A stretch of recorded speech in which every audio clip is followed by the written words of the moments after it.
சீரியல்களின் full எபிசோடுகளை Sun டிவியில் ஒளிபரப்பான உடனே எக்ஸ்க்ளூசிவாக சன் நெக்ஸ்டில் மட்டும் ஃப்ரீயா பாருங்கள். அதனால நான் சொல்றத கேளுடி. இப்பவே உன் அத்தைக்காரி கிட்ட போய் விக்கி தான் உன் புருஷன்னு சொல்லு. முடியாது ரஞ்சிதம். நீ சொல்லல நான் என்னடி, நானே போய் சொல்றேன். ரஞ்சிதம், ரஞ்சிதம் நில்லு. இந்தாங்க. தேங்க்ஸ். குடிங்க. ரஞ்சிதம், ரஞ்சிதம் நில்லு. நில்லு ரஞ்சிதம். இப்போ நீ கீழே போய் விக்கி தான் என் புருஷன்னு நீ அவங்க கிட்ட சொன்னா அடுத்த செகண்டே நீ என்ன உயிரோட பார்க்க முடியாது. ஏய், என்னடி சொல்லிக்கிட்டு இருக்க? அதுக்கப்புறம் உன் இஷ்டம்.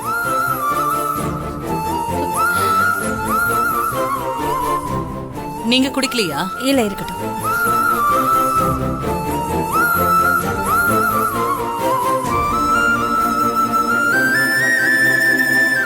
என்ன ரெண்டு பேரும் பேசியாச்சா?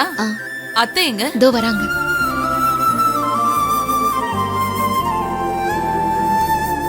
என்னத்த பேத்திக்கிட்ட பேச வேண்டியதெல்லாம் பேசிட்டீங்களா? இல்ல, பார்த்து ரொம்ப நாளாச்சா. அவ வந்ததுமே உடனே கிளம்பிடுவா. ஏன் அஞ்சலி, ஒரு நாள் பாட்டி கூட இருந்துட்டு வாயேன். இல்ல, அங்க வேலை நிறைய இருக்குல்ல. நான் மார்க்கெட்டுக்கு போறேன்னு தான் சொல்லிட்டு வந்தேன். திரும்ப போலனா சத்தம் போடுவாங்க மேடம். அதான். திரும்ப என்ன மேடம்னு கூப்பிட ஆரம்பிச்சிட்ட பாத்தியா? நான் உன் அத்தை அஞ்சலி, அத்தைன்னு சொல்லு. அத்தைன்னு இப்ப சொல்லலாம், ஆனா அங்க போய் சொல்ல முடியாதுல்ல. ஒருவேளை வாய் தவறி அத்தைன்னு சொல்லிட்டேன்னா பிரச்சனை ஆயிடும். அதனால இங்க இருந்தே நான் மேடம்னு சொல்லிக்கிறேன்.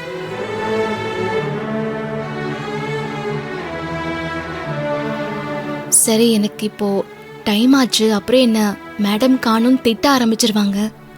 அஞ்சலி இருமா, ஜூஸ் எடுத்துட்டு வர. இல்ல வேணாம் அத்தை, நான் கிளம்புறேன். அப்புறம் ரஞ்சிதம், உடம்ப பாத்துக்கோ. நான் வரேன் அத்தை. வரேன் மேடம். நான் காய்கறி வாங்கிட்டு வீட்டுக்கு போறேன்.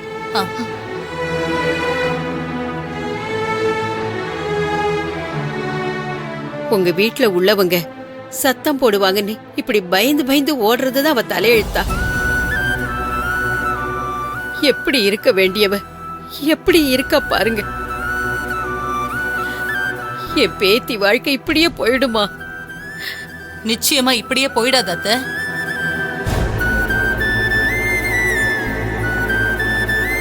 நேத்து வரைக்கும் அஞ்சலி உங்க பேத்தி மட்டும்தான். ஆனா இன்னையில இருந்து அவ என்னோட மருமக, என் மக. நான் தான் சொல்லிட்டேன்ல, அவளோட வாழ்க்கைய பத்தி நீங்க கவலைப்படாதீங்க, அத நான் பாத்துக்கிறேன். இது என் வாக்கு மட்டும் இல்ல, இறைவனோட வாக்கும் அதுதான்.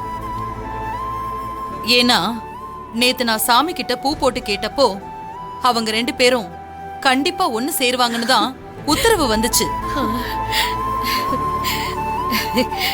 மனுஷங்க கொடுத்த வாக்க காப்பாத்தாம போகலாம், ஆனா கடவுள் வாக்கு நடக்காம போகாதுல்ல. சீக்கிரமே அஞ்சலியும் அவ புருஷனும் சந்தோஷமா வாழறத நீங்க பார்க்கதான் போறீங்க.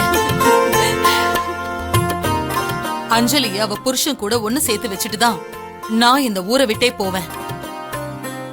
நான் அடிக்கடி உங்களை வந்து பாக்குறேன். இப்ப நாங்க கிளம்புறோம். செல்வா, போலாமா? வாங்க. வரோம். வா செல்வா. அத்தை, அப்படியே விக்கிய பத்தின விஷயத்த சொல்லிருக்கலாம்ல. அதுக்காக தாண்டி அவளை நான் மேல கூட்டிட்டு போனேன். இத பத்தி வாய திறந்தா நான் சித்திருவேன்னு சொல்லி என்ன மிரட்டிட்டு போறாவ. என்ன பொண்ணு தாவ?